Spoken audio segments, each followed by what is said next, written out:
आते ही आते हैं। उत्तर प्रदेश में 80 सीटें सबसे अधिक हैं, महाराष्ट्र में 48 सीटें हैं लोकसभा की, पश्चिम बंगाल में 42 सीटें हैं, बिहार में 40 सीटें हैं, तमिलनाडु में लोकसभा की 39 सीटें हैं, मध्य प्रदेश में लोकसभा की 29 सीटें हैं, कर्नाटक में लोकसभा की 28 सीटें हैं, गुजरात में लोकसभा की 36 सीटें हैं, राजस्थान और आंध्र प्रदेश में लोकसभा की 25 सीटें हैं, उड़ीसा में लोकसभा की 21 सीटें हैं, केरल में लोकसभा की 20 सीटें हैं, तेलंगाना में लोकसभा की 17 सीटें हैं, असम और झारखंड में लोकसभा की 14 सीटें हैं, पंजाब में लोकसभा की 13 सीटें हैं, छत्तीसगढ़ में लोकसभा की 11 सीटें हैं, हरियाणा में लोकसभा की 10 सीटें हैं, दिल्ली में लोकसभा की 7 सीटें हैं, जम्मू कश्मीर और उत्तराखंड में लोकसभा की 5 सीटें हैं, हिमाचल प्रदेश की लोकसभा में 4 सीटें हैं, वहीं अरुणाचल प्रदेश, गोवा, मणिपुर, मेघालय और त्रिपुरा, मैं पूरा बोल रहा हूँ, अरुणाचल प्रदेश, गोवा, मणिपुर, मेघालय, त्रिपुरा की 2-2 सीटें हैं,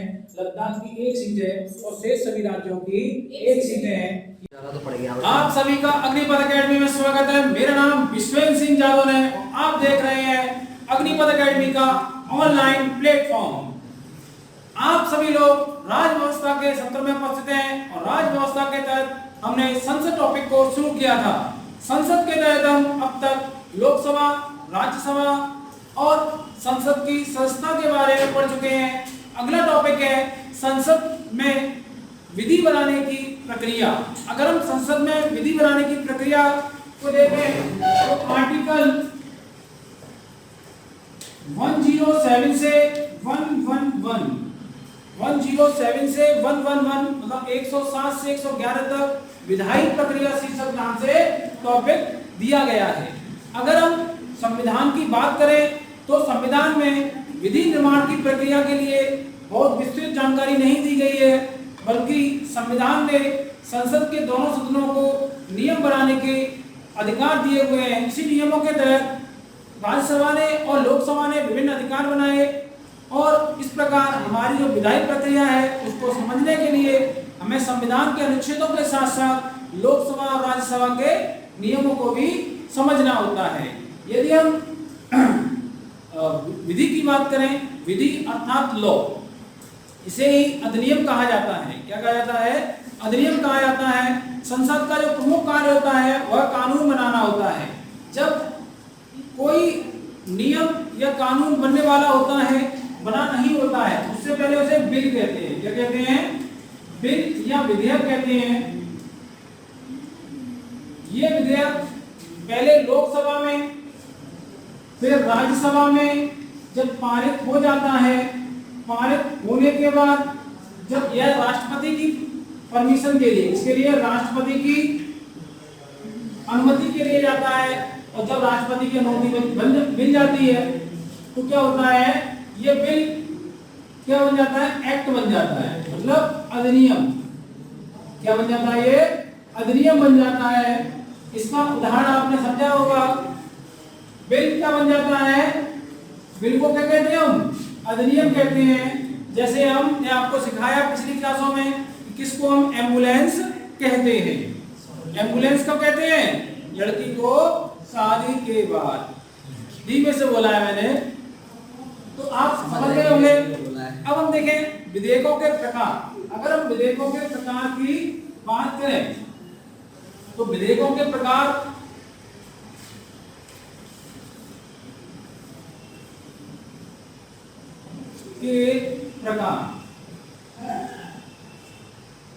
एक तो होते हैं सरकारी विधेयक,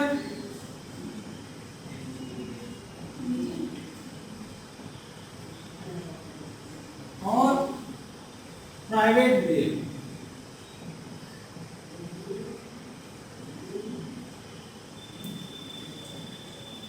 सरकारी विधेयक और प्राइवेट विधेयक। सरकारी विधेयक क्या होते हैं? जो मंत्रियों द्वारा प्रस्तुत किए जाते हैं। सरकारी विधेयक क्या होते हैं? जो मंत्रियों द्वारा प्रस्तुत किए जाते हैं। वहीं प्राइवेट विधेयक गैर मंत्रियों द्वारा, गैर मंत्री सदस्यों द्वारा प्रस्तुत किए जाते हैं।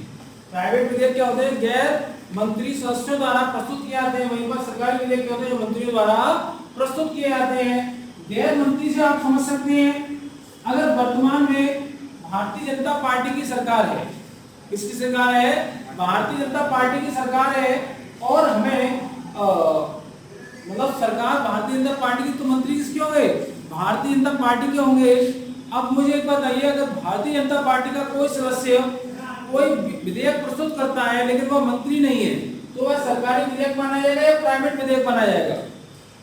अगर आपको नहीं पता हो तो मैं बता दूं, वह प्राइवेट विधेयक माना जाएगा। चाहे जिस पार्टी की सरकार है उसका सदस्य प्रस्तुत करे, चाहे विपक्ष की पार्टी का सदस्य प्रस्तुत करे, लेकिन यदि वह मंत्री नहीं है उसे प्राइवेट विधेयक ही कहेंगे। अधिकांशतः प्राइवेट विधेयक केवल सरकार पर दबाव बनाने के लिए प्रस्तुत किए जाते हैं। इनका पास होना इम्पॉसिबल होता है। इनको प्रस्तुत करने से पहले 1 महीने पहले क्या होता है? अध्यक्ष को सूचना देनी होती है। आज तक 1970 के बाद अब तक कोई भी प्राइवेट विधेयक पास या पारित नहीं हुआ है, कानून नहीं बन पाया है। 1970 से पहले भी मात्र 14 ऐसे विधेयक हैं जो कानून बन पाए हैं, जैसे मुस्लिम वक्फ बोर्ड अधिनियम 1952।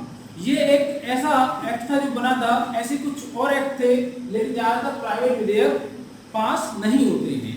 अगर हम सरकारी विधेयक और प्राइवेट विधेयक के बारे में समझ गए हो तो हम आगे बढ़ते हैं और आगे देखते हैं कि विधेयकों का एक और तरह का प्रकार होता है। विधेयकों का एक और प्रकार होता है, उसे कहते हैं प्रक्रिया के आधार पर। क्या होता है? प्रक्रिया के आधार पर। प्रक्रिया के आधार पर। प्रक्रिया के आधार पर एक होता है साधारण विधेयक, साधारण विधेयक। एक होता है धन विधेयक, एक होता है वित्तीय विधेयक,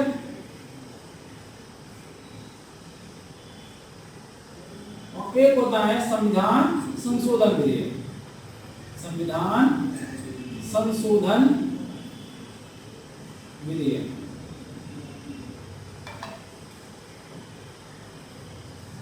देखिए, साधारण विधेयक उन्हें कहते हैं जो धन विधेयक, वित्तीय विधेयक या संविधान संशोधन विधेयक नहीं है। वो क्या कहलाते हैं? सभी साधारण विधेयक कहलाते हैं। धन विधेयक की परिभाषा अनुच्छेद 110 किसमें दी गई है? अनुच्छेद 110 में दी गई है, और कहा गया है कि लोकसभा का स्पीकर जिस विधेयक को धन विधेयक घोषित करेगा वह अनुच्छेद 110 के तहत धन विधेयक माना जाएगा। वहीं पर अगर वित्तीय विधेयक की बात करें तो वित्तीय विधेयक की परिभाषा अनुच्छेद 117 में दी गई है। यह धन विधेयक से भिन्न विधेयक होते हैं, लेकिन इनकी परिभाषा अनुच्छेद 117 में दी गई है।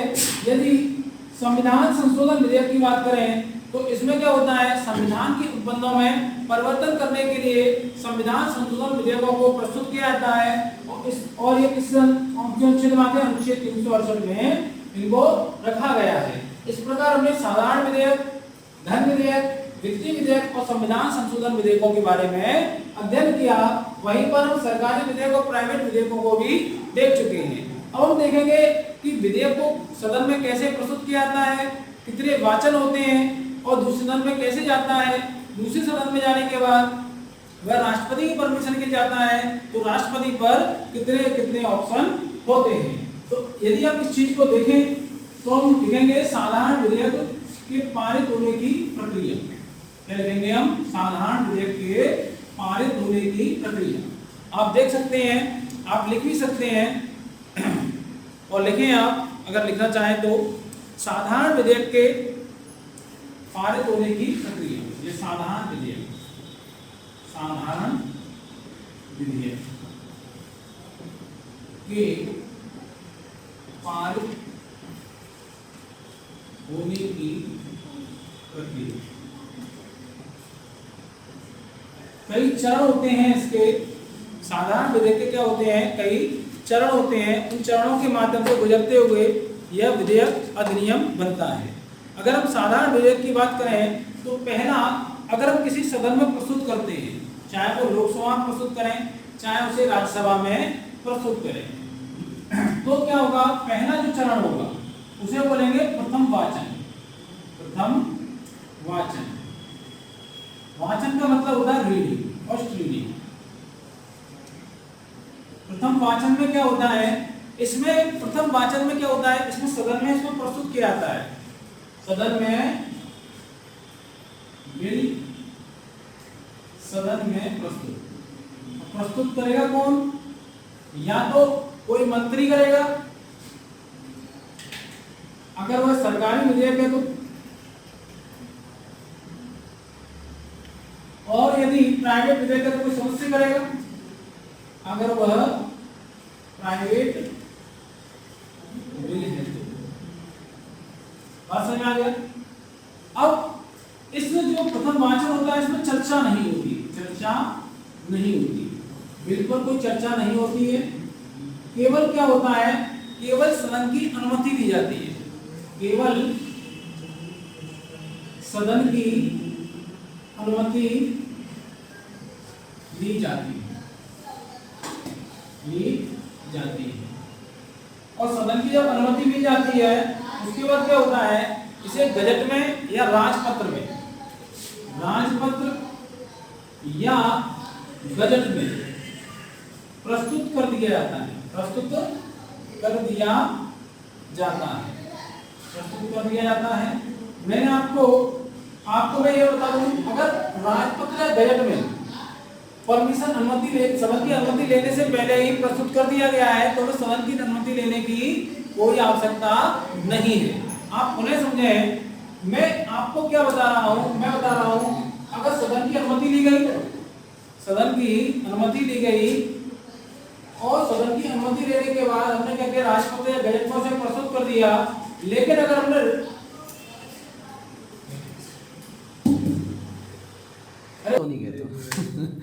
अब प्रथम वाचन हमने देख लिया, उसमें क्या हुआ कि राजपत्र में बिल को प्रस्तुत कर दिया, इसके अलावा एक एक कॉपी सभी सदन के सदस्यों को दे दी जाती है।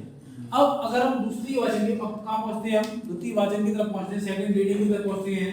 ये सबसे महत्वपूर्ण चरण होता है, इसमें 3 उपचरण होते हैं। पहला होता है साधारण बहस की अवस्था, ये इसमें वास्तव में सैद्धांतिक चर्चा होती है। किस चर्चा होती है, सैद्धांतिक चर्चा, सैद्धांतिक चर्चा होती है। इसके अंतर्गत कई स्टेप होते हैं, इनमें से किसी एक स्टेप को अपना सकते हैं, 2 स्टेप को अपना सकते हैं, 3 स्टेप को, जो भी जैसा भी सदन समझे वैसे अपना सकते हैं। पहला स्टेप हो सकता है कि तुरंत चर्चा शुरू कर सकते हैं। क्या कर सकते हैं, तुरंत चर्चा शुरू कर सकते हैं, तुरंत चर्चा शुरू कर सकते हैं। चर्चा के लिए कोई बाद की तारीख निर्धारित कर सकते हैं। दूसरा क्या है, चर्चा के लिए कोई बाद की तारीख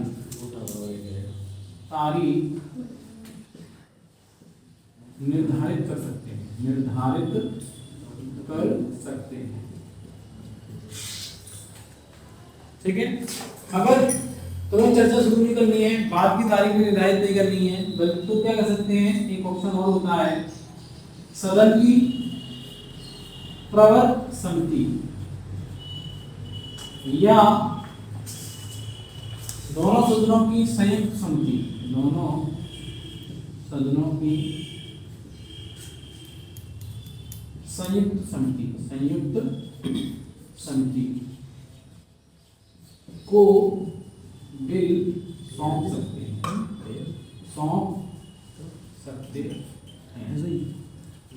प्रवर समिति को सौंप सकते हैं या फिर संयुक्त दोनों सदनों की संयुक्त समिति को सौंप सकते हैं। अगर ये भी नहीं करना है तो जनता की राय के लिए बिल को सार्वजनिक कर सकते हैं। जनता की राय के लिए बिल को सार्वजनिक कर सकते हैं, सार्वजनिक कर सकते हैं। तो देखिए हमने क्या कहा, द्वितीय वाचन के 3 उपचरण होते हैं। पहले उपचरण में क्या होता है, साधारण बहस की अवस्था कहते हैं, इसमें सैद्धांतिक चर्चा होती है। सैद्धांतिक चर्चा के तहत क्या होता है, हम तुरंत चर्चा शुरू कर सकते हैं। ये दूसरा ऑप्शन, चर्चा के लिए कोई बाद की तारीख निर्धारित कर सकते हैं।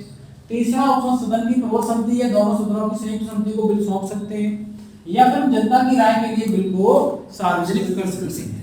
अगर मान लीजिए सदन की प्रबल समिति या संयुक्त समिति को हमने क्या किया, बिल सौंप दिया, तो अब क्या आएगा, समिति अवस्था। क्या आएगी, समिति अवस्था आएगी। अब समिति क्या करेगी, इस बिल पर चर्चा करेगी, विचार करेगी। क्या करेगी, बिल पर चर्चा करेगी और फिर संशोधनों के साथ बिल को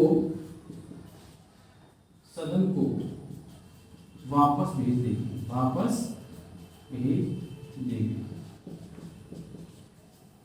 चर्चा करेगी और जो कमियां होंगी उनको दूर करने के बाद बिल को क्या करेगी, वापस भेज देगी। अब आएगी विचार की अवस्था। क्या आएगी, अब विचार की अवस्था। अब इसमें क्या होगा, सदन में चर्चा होगी बिल पर और प्रत्येक खंड पर क्या होगी, विचार की अवस्था में क्या होगा, बिल के प्रत्येक खंड पर सदन में बहस या चर्चा, बहस की जाएगी। ठीक है, बहस की जाएगी प्रत्येक पर। और क्या होगा, फिर बिल नए रूप में सामने आएगा। मतलब चर्चा होगी, संशोधन होंगे और संशोधन के बाद क्या होगा, वो एक नए रूप में सामने आएगा। जब इस प्रकार हमारा द्वितीय वाचन खत्म हो जाता है, अब देखते हैं तृतीय वाचन। क्या देखते हैं हम, तृतीय वाचन।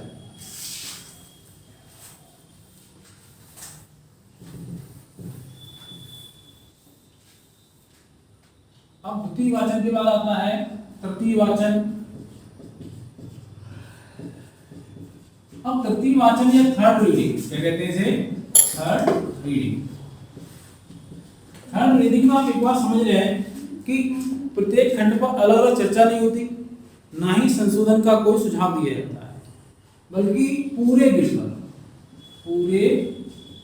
पर वोटिंग की जाती है। क्या की जाती है, वोटिंग की जाती है और पूछा जाता है कि यस और नो, या तो हाँ करें या ना करें, या तो समर्थन में वोट दें या उसमें वोट दें, लेकिन कोई संशोधन का सुझाव ना दें, कोई संशोधन इसके अंतर्गत नहीं किया जाता। लेकिन इसमें क्या होता है, कोई संशोधन नहीं किया जाता है।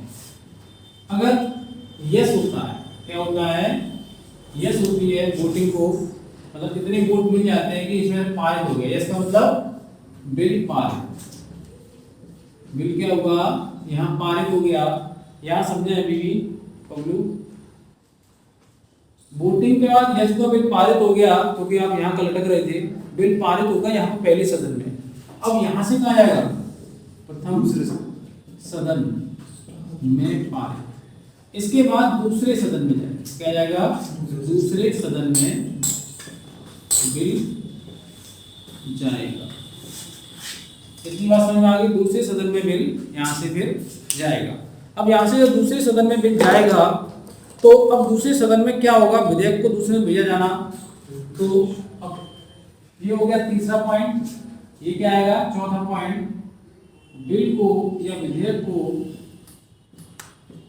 दूसरे सदन में भेजा जाना। तो इसमें भी क्या होगा, पहले फर्स्ट रीडिंग होगी, फिर सेकंड रीडिंग होगी, फिर थर्ड रीडिंग होगी। 3 रीडिंग होती है, यस, 3 रीडिंग होगी। उसके बाद अगर अब दूसरे सदन ने क्या कहा, इस पर कई ऑप्शन होंगे। पहला ऑप्शन क्या होगा इस पर, यस, यस का मतलब यस। अगर इसने यस किया तो मतलब बिल दूसरे सदन में पारित, ठीक है, पारित हो गया। अब कहाँ जाएगा भाई? राष्ट्रपति के पास। कहाँ जाएगा? राष्ट्रपति की अनुमति के लिए भेजा जाएगा, ठीक है। ये होगा तो किसके हो जाएगा? अनुमति के लिए भेजा जाएगा। अब यदि कुछ संशोधनों का के साथ वापस कर दिया, कुछ संशोधनों के साथ वापस कर दिया, कुछ संशोधनों के साथ वापस कर दिया या विधेयक को अस्वीकार कर दिया। क्या कर दिया? या विधेयक को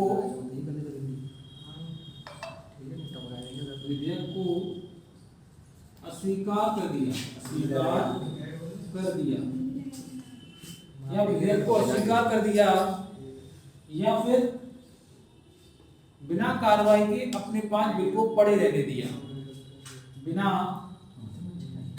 कार्यवाही के बिल को अपने पास पड़े रहने दिया।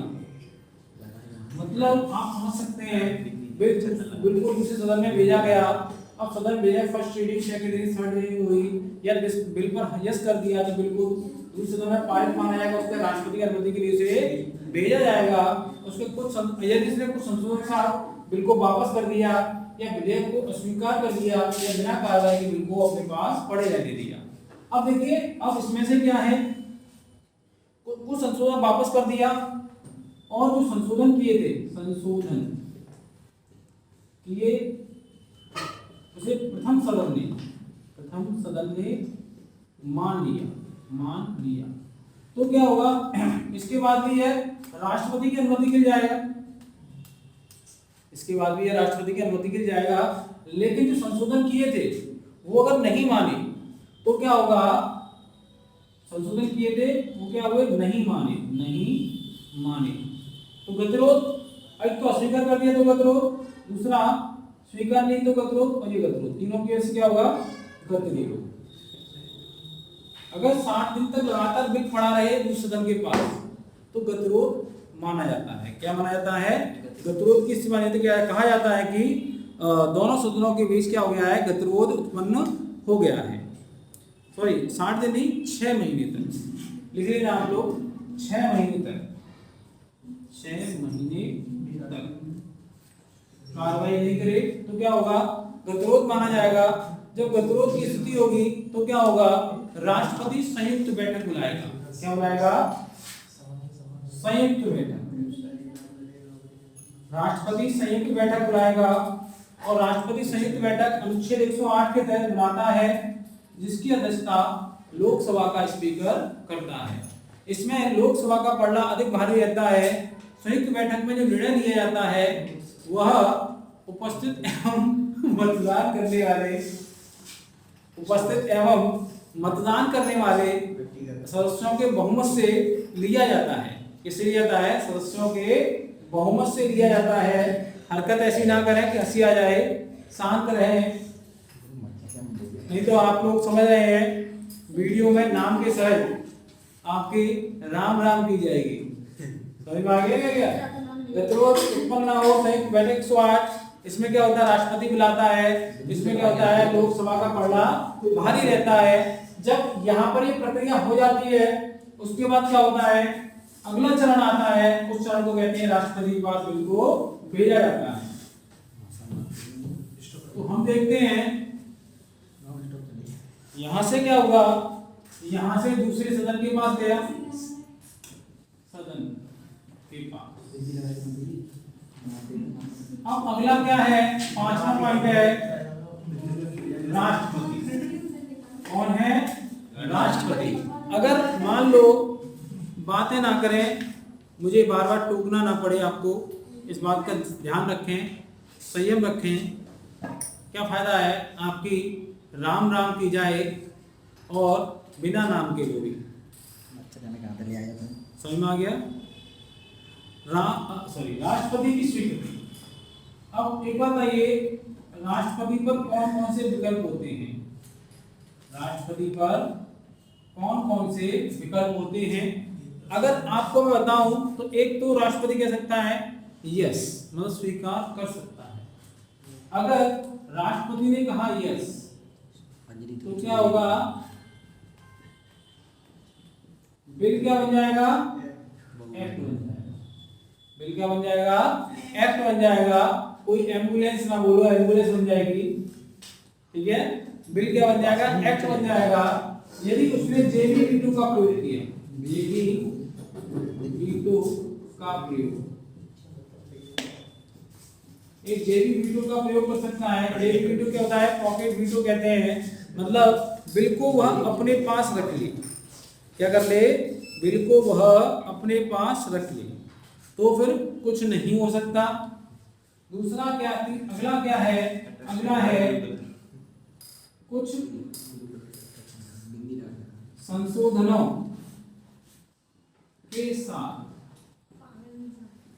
पुनर्विचार के लिए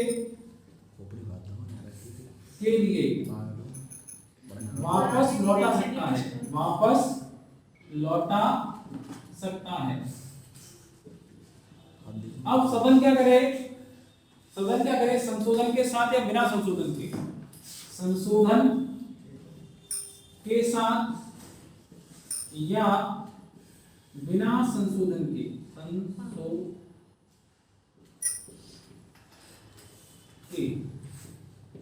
सदन पुनः, संसद पुनः राष्ट्रपति को बिल भेजती है। तो क्या होगा? उसे अनुमति देनी होगी, उसे अनुमति देनी होगी, उसे अनुमति देनी होगी। इस बात को समझ लें। तो प्रथम वाचन हुआ, द्वितीय वाचन हुआ, तृतीय वाचन हुआ। यहाँ पर 3 रीडिंग होने के बाद प्रथम सदन से बिल पारित हो गया, फिर द्वितीय सदन में भी हुआ, दूसरे सदन से बिल पास हो गया, फिर राष्ट्रपति पास गया। राष्ट्रपति ने कहा यस, तो बिल एक्ट बन जाएगा। जेई वीटो का प्रयोग करेगा तो बिल को कुछ नहीं होगा और कुछ संशोधन अगर पुनर्विचार के वापस लौटा जाता है, संशोधन के साथ या संशोधन के बिना संसद पुनः राष्ट्रपति को बिल भेज देती है, तो राष्ट्रपति को अनुमति देनी होगी। यह हमने सीखी संसद में विधि या कानून कैसे बनाया जाता है। हमारे देश में इस बात की बहुत जानकारी अभाव है कि संसद में कानून कैसे बनाया जाता है। लोगों को लगता है कि मुखिया चाहे वो कर सकता है, कोई भी कानून बना सकता है, लेकिन सारा खेल ऐसा नहीं है कि मुखिया के हाथ में है। समझे? सारा खेल मुखिया के हाथ में नहीं है। एक प्रक्रिया होती है, एक तरीका होता है। लोगों को लगता है कि न्यायालय मुखिया की जेब में है, संसद मुखिया की जेब में। ऐसा नहीं है भाई, सीख लो कुछ। संसद की प्रक्रिया कैसे बनाई जाती है, कैसे नहीं बनाई जाती है, ये आपको सीखना होगा। सीटों में हाथ मार के सीटों को मत उड़ाएं और इसी को उतार लें। अगले वीडियो और अगला टॉपिक हम देखते हैं। देखिए, अब हम धन विधेयक के बारे में, मनी बिल के बारे में पढ़ेंगे, जिसका प्रावधान अनुच्छेद 110 में दिया गया है। अनुच्छेद 110 में बताया गया है कि धन विधेयक किसे किसे माना जाएगा। अगर धन विधेयक किसे माना जाए तो कोई कर लगाना हो या समाप्त करना हो या परिवर्तित करना हो या नियमित करना हो तो उसे कहेंगे धन विधेयक कहेंगे। इसके बाद धन उधार लेने संबंधी विधि बनाना हो या उसमें संशोधन करना हो तो उसे भी हम धन विधेयक कहेंगे। इसके अलावा संचित निधि से धन निकालना हो, धन उसमें डालना हो या अवरक्षा करनी हो तो उसे धन विधेयक कहेंगे।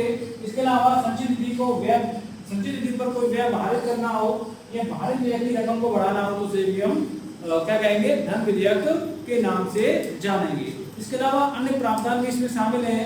अगर हम देखें कि धन विधेयक नहीं होगा, इसके अनुच्छेद 110(2) में इसका प्रावधान किया गया है। उन्होंने कहा कि अगर कोई फीस लेनी है, कोई जुर्माना लगाना है या कोई अन्य आर्थिक दंड देना है तो वह धन विधेयक नहीं माना जाएगा। इसके अलावा सेवाओं या लाइसेंस की फीस लेनी है तो उसे भी हम धन विधेयक नहीं कहेंगे।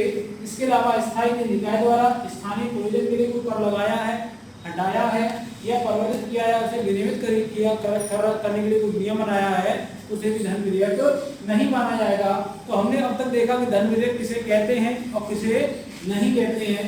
अब हम ये देखेंगे धन विधेयक का निर्धारण कौन करेगा। अनुच्छेद 110(3) में बताया गया कि धन विधेयक का निर्धारण लोकसभा का स्पीकर करेगा, और लोकसभा का स्पीकर अगर किसी को धन विधेयक के रूप में प्रमाणित करता है तो वह उसका निर्णय अंतिम होगा। धन विधेयक को उसको न्यायालय में चुनौती नहीं दी जा सकती है।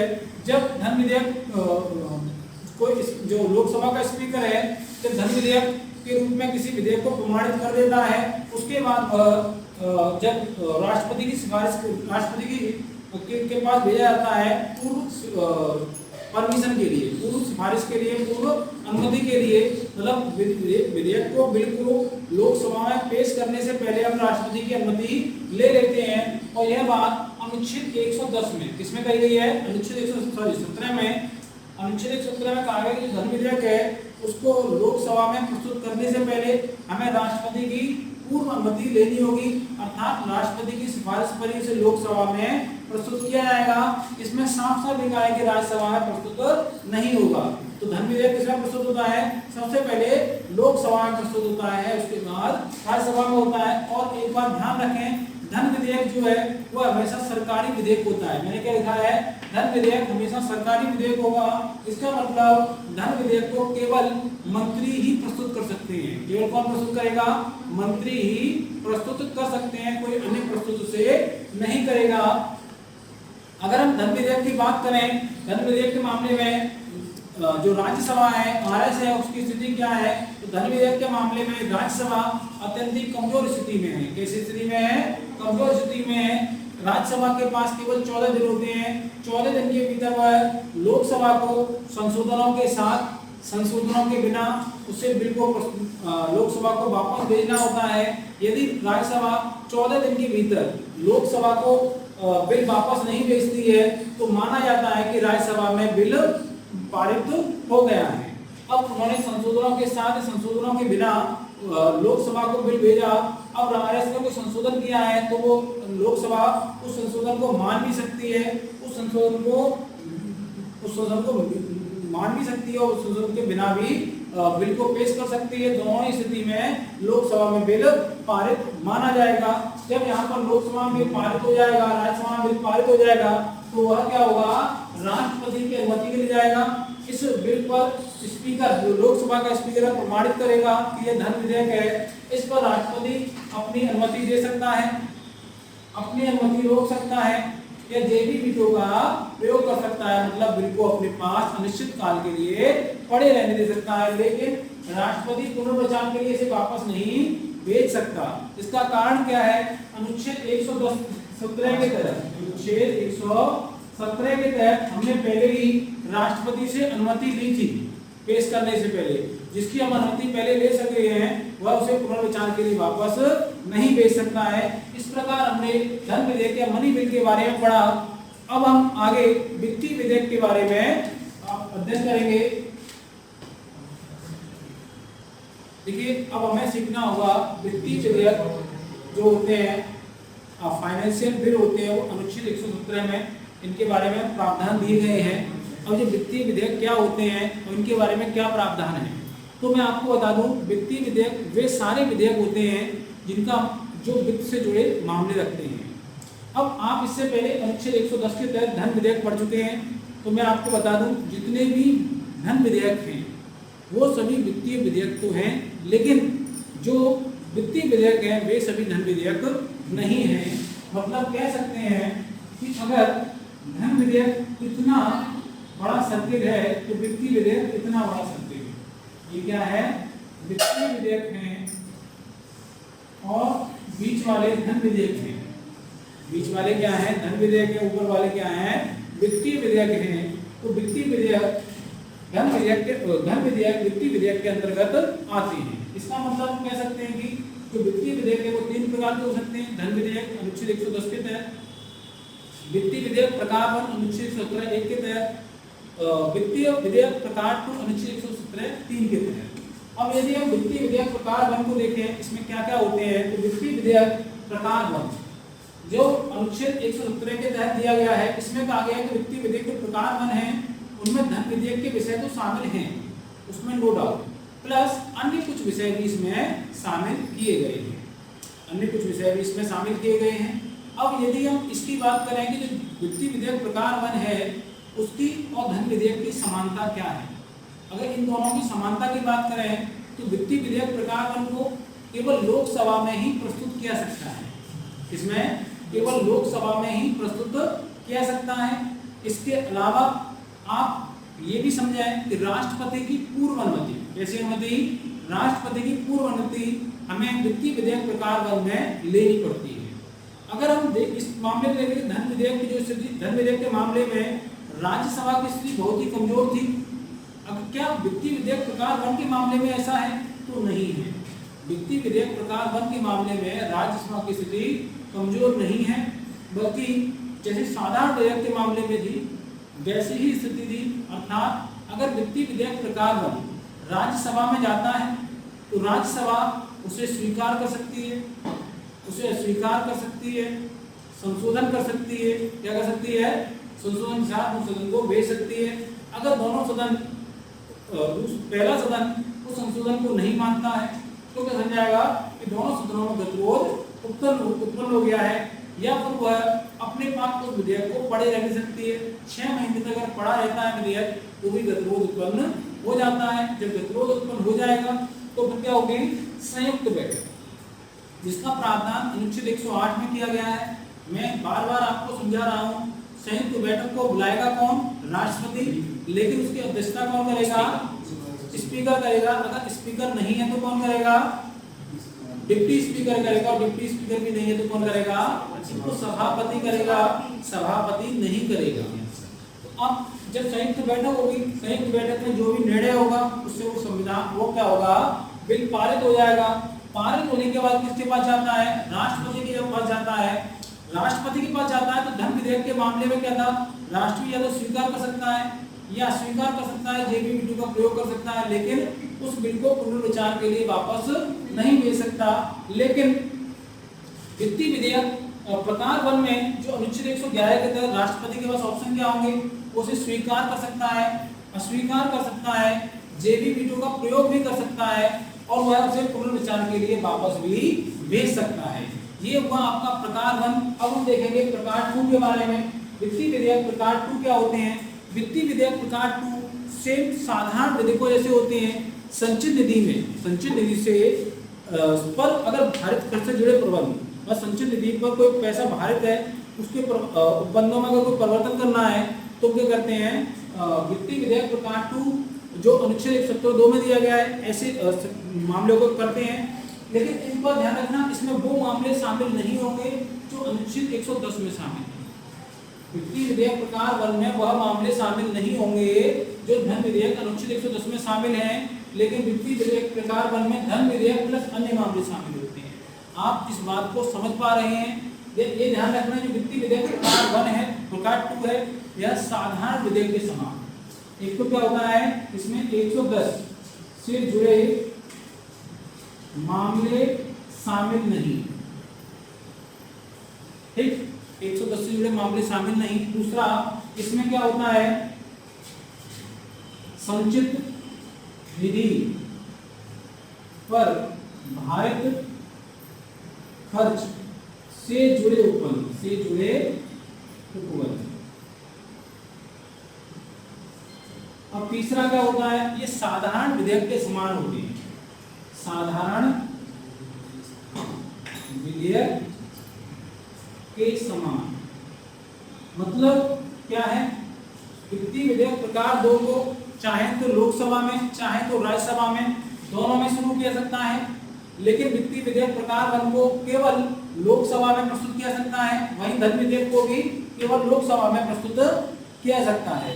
दूसरा, वित्तीय विधेयक प्रकार 2 को प्रस्तुत करने से पहले हमें राष्ट्रपति की अनुमति नहीं लेनी पड़ती है। इसका मतलब क्या है, वित्तीय विधेयक प्रकार 1 के लिए राष्ट्रपति की पूर्व अनुमति लेनी पड़ती है, वहीं धन विधेयक के लिए भी राष्ट्रपति की पूर्व अनुमति लेनी पड़ती है। बात समझ में आ गई। लेकिन वित्तीय विधेयक प्रकार 1 2 के लिए ऐसा नहीं है। आरएस की स्थिति साधारण विधेयक के समान है, मतलब सेम इसकी भी ऐसी स्थिति है, मतलब अस्वीकार कर सकती है, स्वीकार कर सकती, संशोधन दे सकती है।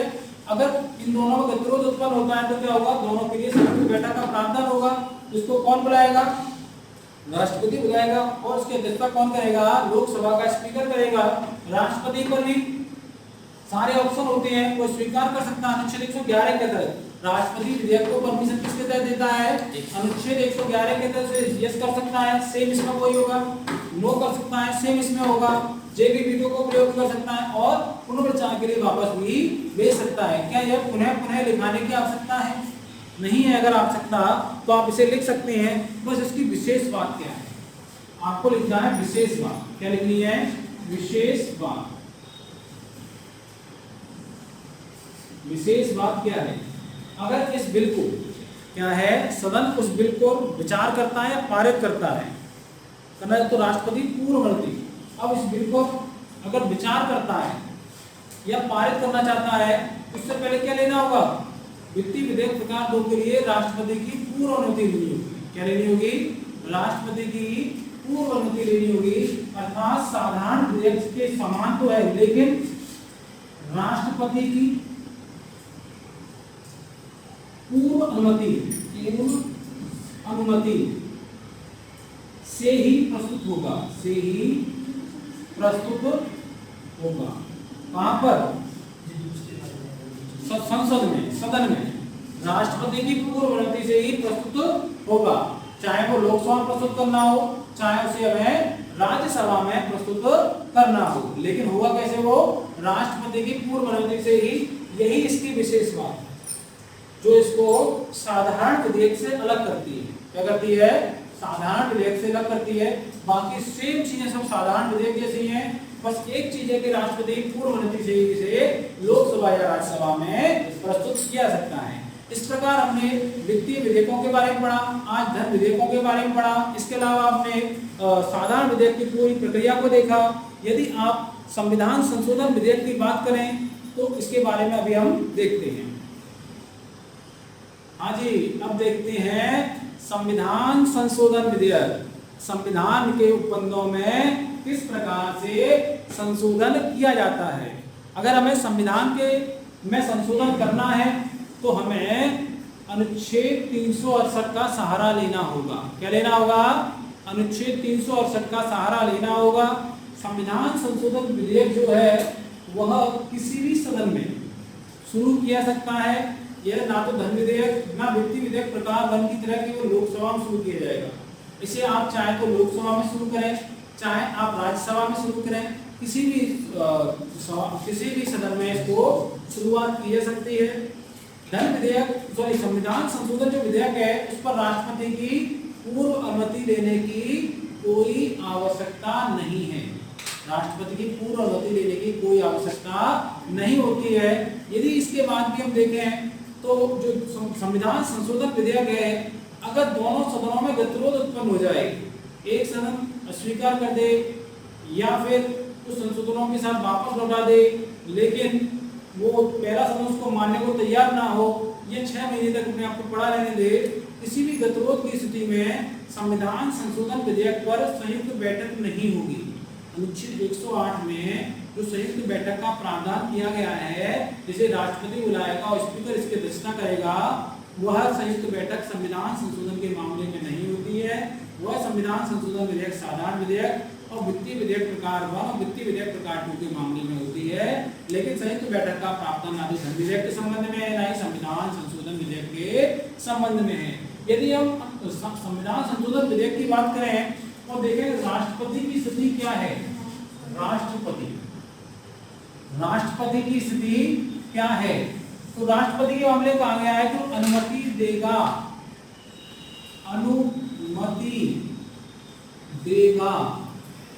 साफ क्या लिखा है, अनुच्छेद 368(2) में क्या लिखा, अनुमति देगा। उसे जोड़ा क्या गया, 24वें सीए 1971 द्वारा अनुच्छेद 368(2) में लिख दिया कि संविधान संशोधन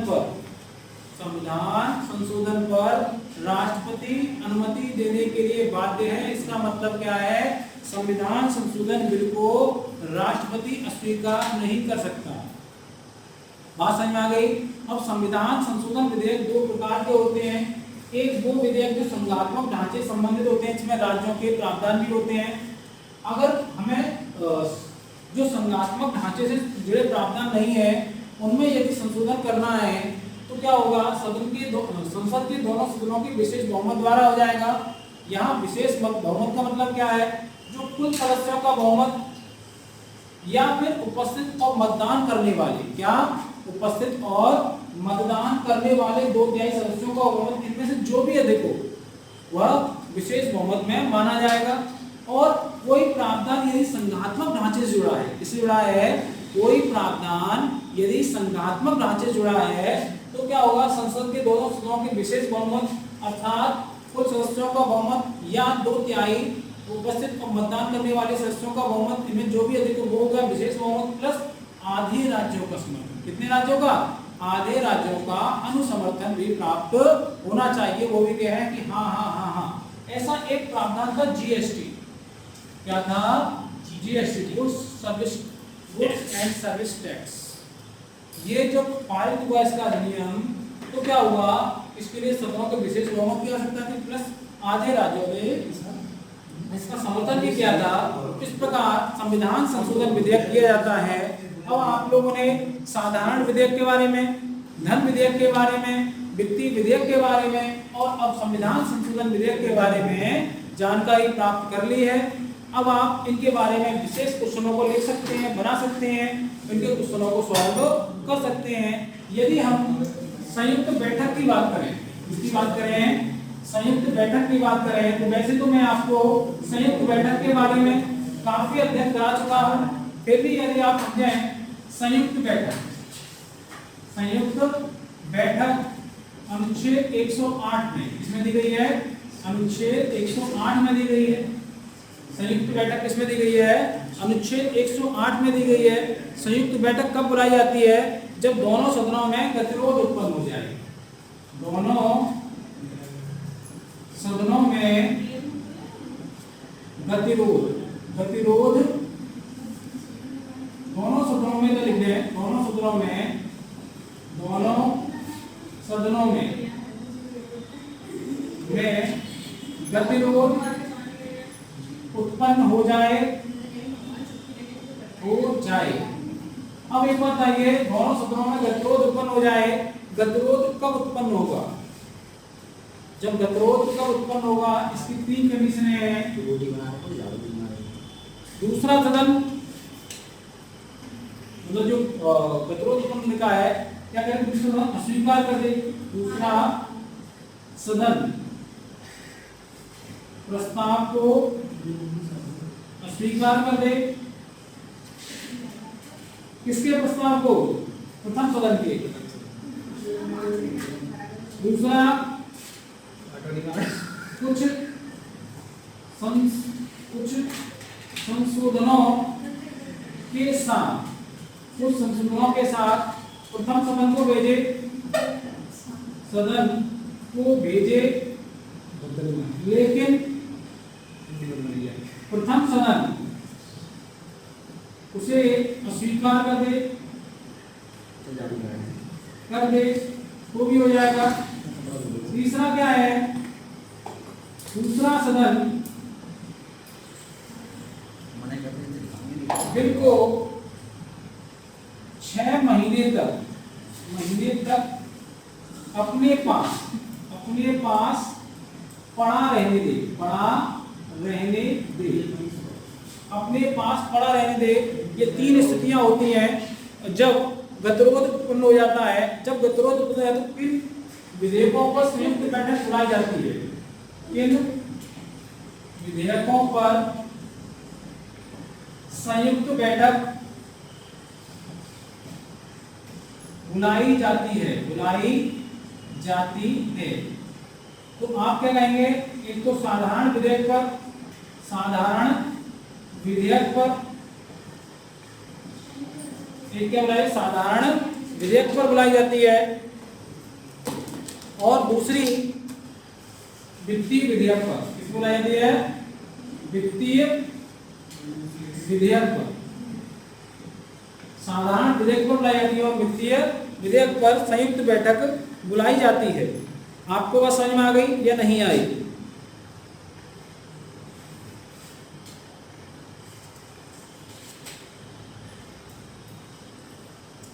अब आप मुझे एक दो कंडीशनें और बताइए, और वो कंडीशनें क्या होंगी? पहला कंडीशन, पहली देखें, बुलाएगा कौन? बुलाएगा कौन? बुलाएगा कौन? राष्ट्रपति। दूसरा, अध्यक्षता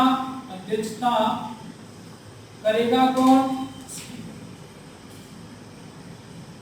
पहले स्पीकर, अगर स्पीकर नहीं है तो डिप्टी स्पीकर, डिप्टी स्पीकर नहीं है तो उपसभापति।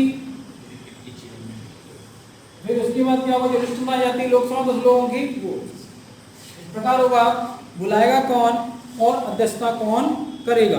अगर इसकी गढ़ पूर्ति की बात करें तो गढ़ पूर्ति क्या होगी इसकी? 1/10 कितनी होगी?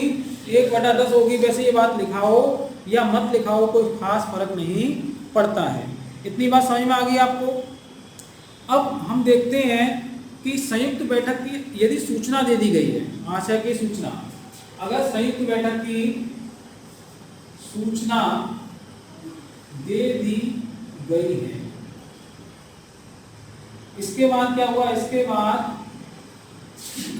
एलएस का विघटन हो गया तो बिल लैप्स नहीं होगा, लैप्स अव्यक्तिगत नहीं होगा, खत्म नहीं होगा। इस बात का ध्यान रखना। अगर सूचना दे दी गई है, अगर संयुक्त बैठक की सूचना नहीं दे पाए हैं,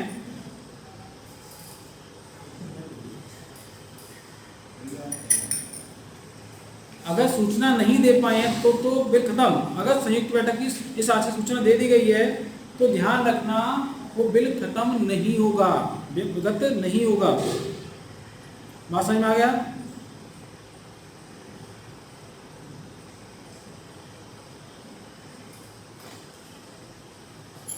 कोई समस्या अगर नहीं तो आप लोग उतार लीजिए। वैसे